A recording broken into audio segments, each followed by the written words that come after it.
What's up, everybody? Welcome to the Gooner channel. 12 days to go before the January transfer window, and it's really hard to keep up with all the players we're linked with who are definitely coming in. Of course, the major talking point is always around Ivan Toney. Today it was announced that Brentford would kindly accept only 55 million, which is a bit of a climb down from the 100 million that was speculated if we pay cash up front. Now, I don't want to talk about Ivan Toney anymore, nor do I want to talk about Solanke, who we are also linked with if we don't get Ivan Toney. I want to talk about the 5 midfielders that are most often speculated about in joining Arsenal, including one who we've recently been linked with. And I want to kind of go through them in order. And I want to start off with 24-year-old Martin Zubimendi, who plays for Real Sociedad. Very much sought after by Barcelona, a good defensive-minded midfielder and one who certainly is a great prospect for the future. He's reported to have a release clause of 60 million, so within the kind of bounds of what's doable, if a little bit over the top. But there is a major sticking point here, and I find myself saying this almost every transfer window we're linked with him. I want to read this to you because this is what he recently said according to Fabrizio Romano. I have never planned to leave Real Sociedad. I always say that. I love life here at home. I'm so happy here. The values of this club are the same as mine. I feel very good. I always said that I'm happy. And again, this was quoted by Fabrizio Romano. He has been at Real Sociedad since he was young. He's come up through the ranks and consistently shows no interest whatsoever in joining either Barcelona or Arsenal. So I think we have to accept that along with the price point, kind of puts it out of reach really for us. Now, the next one is a player that you'll get to see on Friday should you tune in to Manchester City's Fluminense World Club Cup final, because this is Andre, one of the bright Brazilian prospects, and of course he's Brazilian, so he will be linked with Arsenal. He could be going for as little as 20 million, and there is huge speculation. Arsenal are interested in him, Manchester United interested in him, Liverpool interested in him, but it seems that Fulham have already got an agreement in principle to sign him for around £20 million. That would be a great signing. I think he is a really great prospect, a tough tackling midfielder who is forward thinking and somebody who'd be really exciting in the Premier League, but it might take him a little while to settle in. I think you'd have to accept that. Maybe not the kind of player you sign in January. The reason Fulham are really interested in him, though, takes us to number 3, which is Palhinha.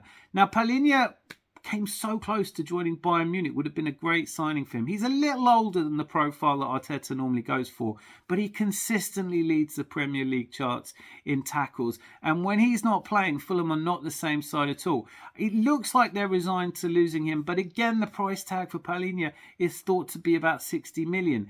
Liverpool have kind of withdrawn from wanting to sign him, which seemed to leave the door open to Arsenal. Arteta is known to be an admirer of his, but recently Manchester City have popped up, and with them obviously moving Calvin Phillips on, he looks like he might be on his way to Manchester City. So not holding out a great deal of hope on the Palhinha. I would love to see him join, but again, he's more defensive minded. Perhaps that means you would play Declan Rice further forward.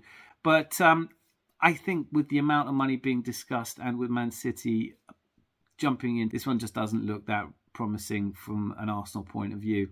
The next one is more recent and, well, I'm talking about Amadou Onana, another tackling midfielder. He can play box to box. He has had a good season so far in Everton, and what a season Everton are having, by the way. Far from worrying about being relegated, that 10-point deduction might keep them out of Europe, which is remarkable when you think about it and what Sean Dyche is doing there. But they did go out to Fulham yesterday in the League Cup, and, well, this was Onana's penalty.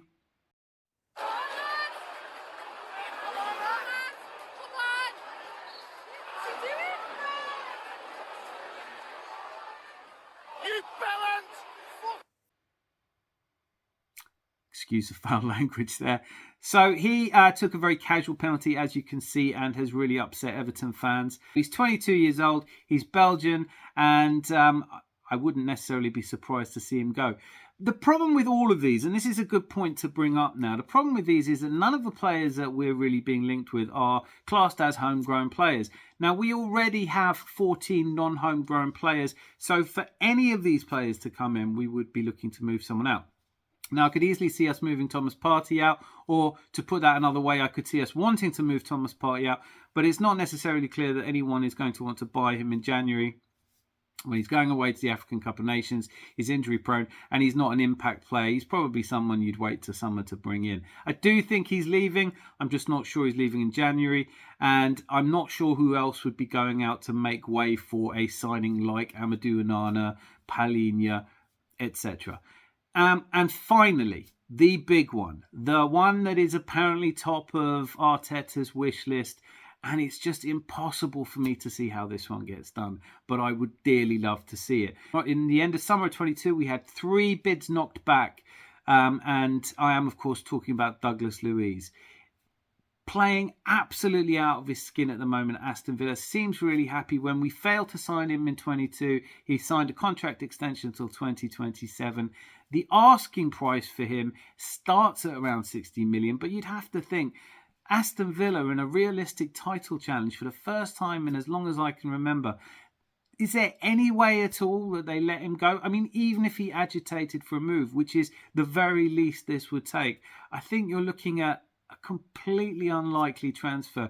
Do we have that kind of money? Are we going to drop 60 million on Aston Villa in January? And well, it would be fantastic. Now, all of that said, that's the 5 players we're linked with. I don't really see any of them coming in, although I do think we need to be looking at the midfield. Now, I appreciate that Fabio Vieira will be coming back from injury. Emil Smith-Rowe's had a couple of minutes here or there since he came back from injury, and he's a bright prospect that can come in. Declan Rice, of course, is somebody we're relying on.